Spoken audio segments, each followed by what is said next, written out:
La mère dure, une médaille à double face. Tu l'as peut-être vécu, ou tu l'as peut-être observé chez d'autres, la mère dure suscite souvent des sentiments contradictoires. Aujourd'hui, regardons ensemble les deux faces de cette réalité, sans jugement, avec authenticité. Parlons des forces de la mère dure.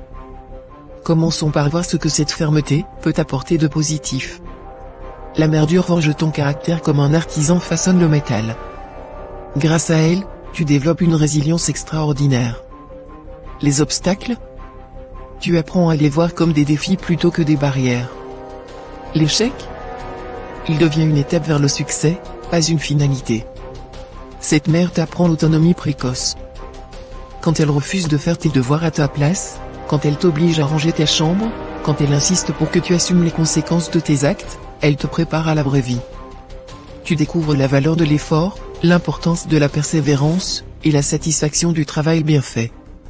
Elle t'enseigne aussi la discipline, cette qualité rare qui fait souvent la différence entre le rêve et sa réalisation. En étant exigeante, elle t'aide à développer des standards élevés pour toi-même. Tu apprends à ne pas te contenter de la médiocrité, à toujours viser plus haut. Mais soyons honnêtes, il existe des limites et des risques à cette éducation.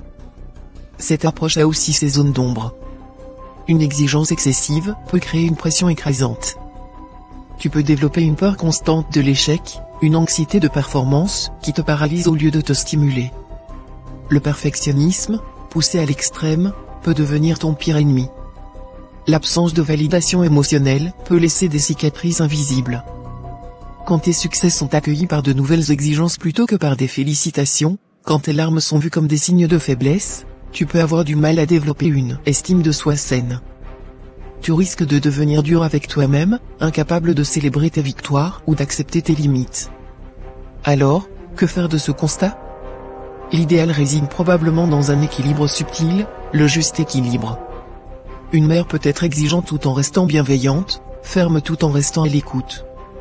La vraie force n'est pas dans la dureté pure, mais dans la capacité à adapter son approche selon les situations et les besoins de l'enfant. Si tu es un parent, rappelle-toi que la fermeté n'exclut pas la tendresse. Si tu as grandi avec une mère dure, comprends que ses intentions étaient probablement nobles, même si la méthode n'était pas toujours la plus appropriée. Et si tu te reconnais dans ce profil de mère dure, n'hésite pas à remettre en question certaines de tes pratiques tout en gardant ce qui fonctionne. La véritable force d'un parent ne réside pas dans sa capacité à être inflexible, mais dans son aptitude à guider avec sagesse, à exiger avec amour, et à soutenir avec constance. C'est dans cet équilibre délicat que se trouve la clé d'une éducation qui forme des individus à la fois forts et épanouis. Souviens-toi, la dureté n'est qu'un outil parmi d'autres dans la boîte à outils parentale.